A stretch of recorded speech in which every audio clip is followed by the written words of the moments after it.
All right, for my first dish I'm going to do in the Instapot, I'm going to make spare ribs, and I could do it. I'm doing it two ways. But first, I'll prep the spare ribs by pulling off the membrane on the back, and it's usually a pretty simple process. Just grab a corner and peel. Supposedly, this membrane blocks seasonings from getting to the rib, and I don't know. I've done it. I've been doing it, so I keep doing it. But it's just, if it gets slippery, just grab a little paper towel and just start peeling. And if you have to, you could work your fingers on it, under it.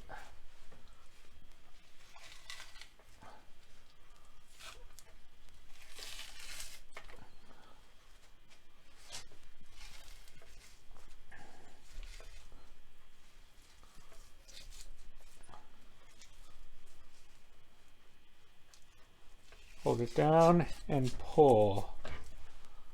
So the membrane is removed. And for this set of ribs, I'm just going to do salt and pepper. I have kosher salt. Just work it in.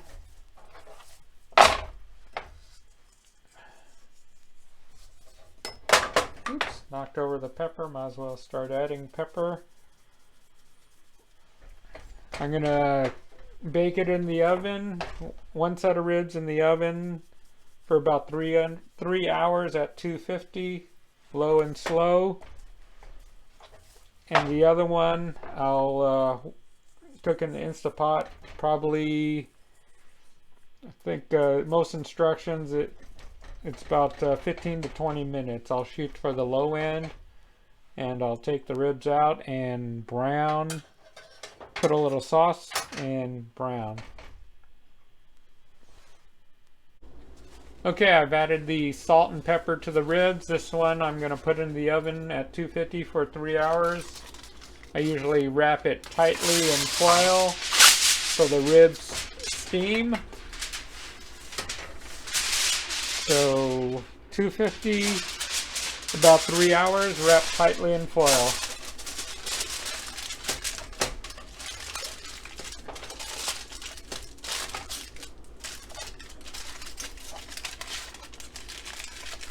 I'll just add another layer of foil on top.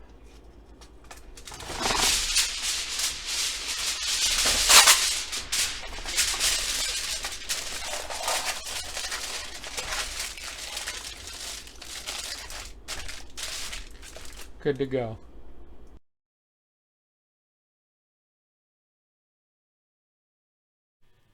All right, for my first Instapot recipe, as I mentioned, I'm doing spare ribs. I've taken off the membrane on the back, and I'm gonna add salt to both sides. This is just kosher salt.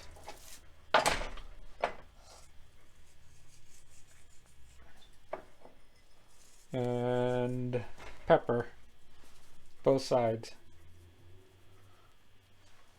And generally I add a dry rub, but I think for this experiment I want to see how it cooks the pork without adding a lot of other ingredients. So salt and pepper is pretty much the basic. I think I got enough of everything. Then I'll roll this up and drop it into the Instapot pan and add a cup of water.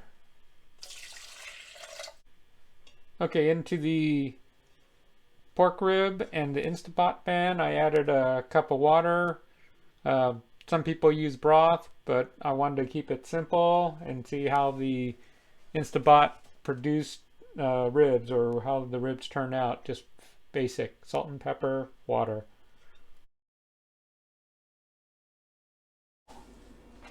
All right, the ribs have been put into the Instapot.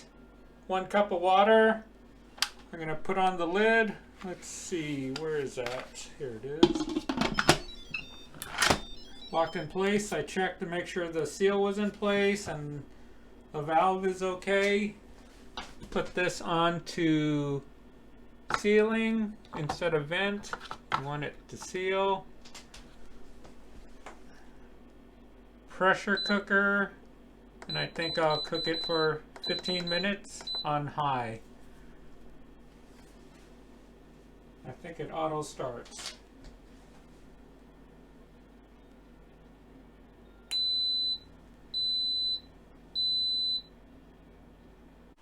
Alright, it's been about 10 minutes.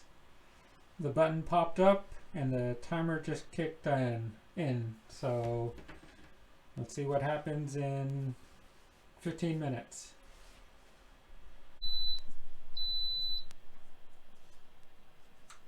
Alright, the ribs have been cooking 15 minutes and just kicked into warm mode.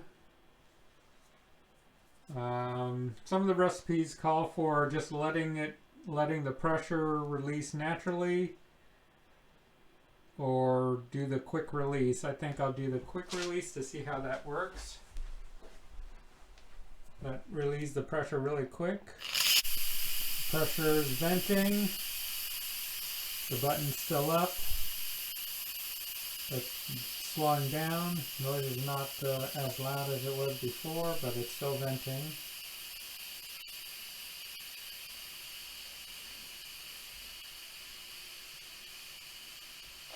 Nope, the button just dropped. That means the pressure is back to normal. No more sound. Let's take a quick look at the ribs. Okay, let's take a look at how the ribs done after 15 minutes.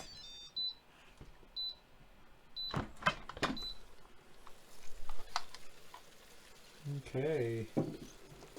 I only put a cup of water. It looks like there's more liquid in there now.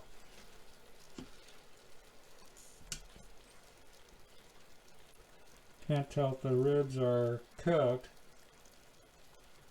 You can see they're pulling away from the edges. Put the lid back on and just let it rest.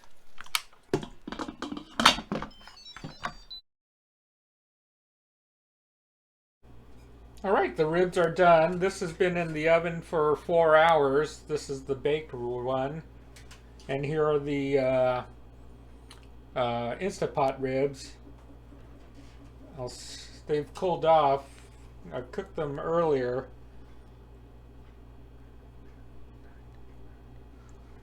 So typically a rack of ribs is 13 bones. And I'm going to cut it in half. And put sauce on half the rack and no sauce on the other half.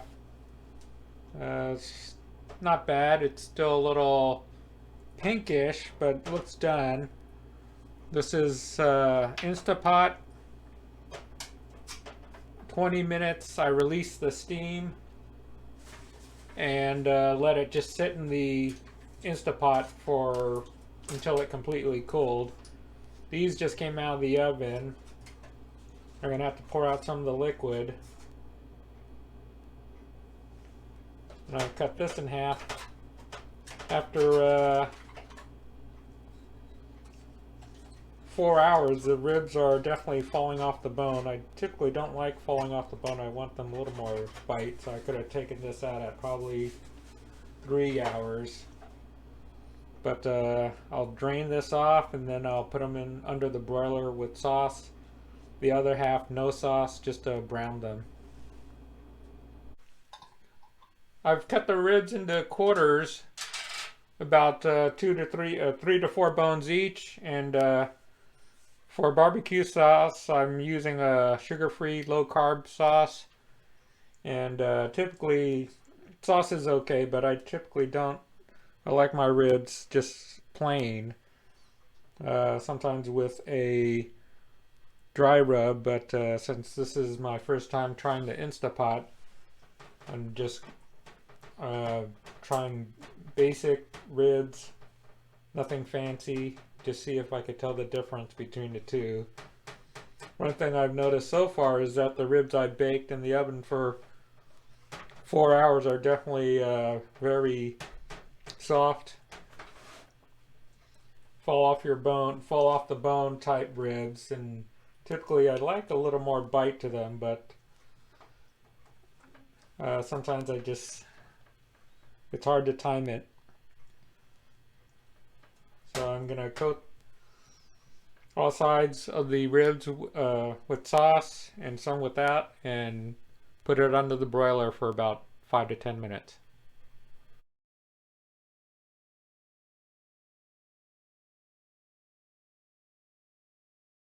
Here are the ribs out of the broiler. About 10 minutes. I just kept an eye on them. Maybe I should have flipped over and browned both sides. I think I'll try that. The Instapot ribs are still hold their shape. The baked ribs are a little soft, but I'll give it a shot. Another probably 5 to 10 minutes under the broiler. On the other side, and see how it turns out.